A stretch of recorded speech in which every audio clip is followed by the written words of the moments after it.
There's something else that I'd like to mention that relates to Fed policy and lockdowns. As you know, the Fed has been raising interest rates for about a year and a half, and they say the goal is to lower inflation. So the indicators that they are looking for to pause these raised interest rates or raising of interest rates, or to reverse this trend, they are looking to see unemployment go up. They are looking to see inflation come down. But what if that has nothing to do with why they're actually raising interest rates right now? Here's what I'm noticing. The Fed has been making some very strange decisions around their policies, and it's causing people to be confused about what their true motivations are. Well, what do we know is happening from the raising of our interest rates? Well, the dollar is getting stronger, and that means that we are putting pressure on foreign economies. So maybe the raising of interest rates really has nothing to do with inflation, and maybe it has nothing to do with unemployment. Maybe it has everything to do with being a form of economic warfare and a way to put pressure on other countries so that they agree to do the things that we want them to. So if their reasons aren't the reasons that they claim they are, then the indicators they're looking at to change aren't the indicators that they say they're looking at. They will have stated indicators, which are lies, like unemployment and inflation, and they will have actual indicators, like foreign countries signing agreements about using the dollar as the reserve currency, or something like that. I don't want to get into too many details, it's not important. So what do you do when your actual indicators, the things that your actual goals have been met, but your stated indicators have not changed? What do you do if, for example, China has the Road and Belt Initiative?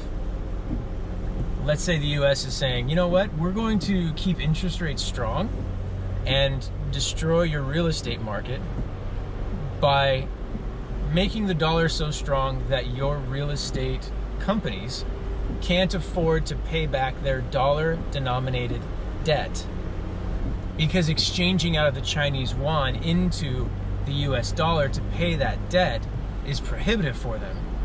So in essence, what they've done, what the US has done by strengthening the dollar, by raising reserve rates, is they've increased the debt that other countries and foreign businesses have by making the dollar so strong that they can't afford to purchase it. I hope that makes sense. So let's say that the actual goal of the US is to get China to stop expanding into Central Asia, into Africa with the Road and Belt Initiative. And what we're using is economic warfare in order to do it, which is raising our interest rate. And so China finally says, okay, we'll pause on the Road and Belt Initiative. We'll stop making these deals with African countries.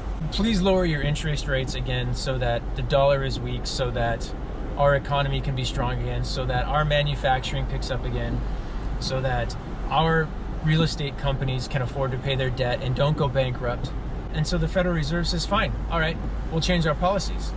But this whole time, the Fed has been stating that their intention is to fix inflation, which can only happen by raising unemployment. Well, let's say inflation hasn't changed. Let's say unemployment hasn't changed. How does the Fed justify reversing a policy when their stated indicators have not changed? It's almost as if they would need something like, I don't know, some kind of reset button.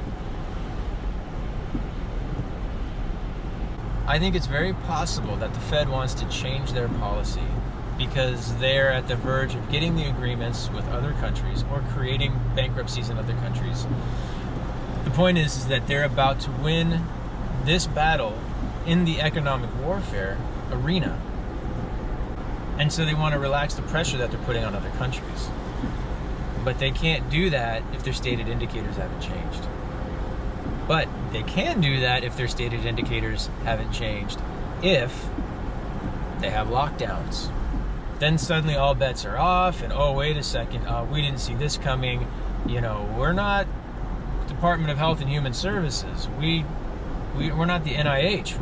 We don't really have a relationship with that part of government, so we didn't realize. Something else regarding the idea of economic warfare is that we know that a lot of these countries that we are competing with economically are trying to create a system where they're using a different currency than the US dollar as the reserve currency.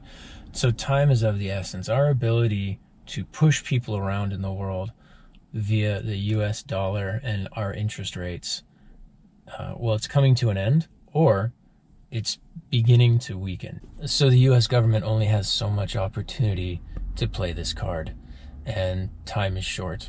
So if they're going to play that card, this might be their last chance.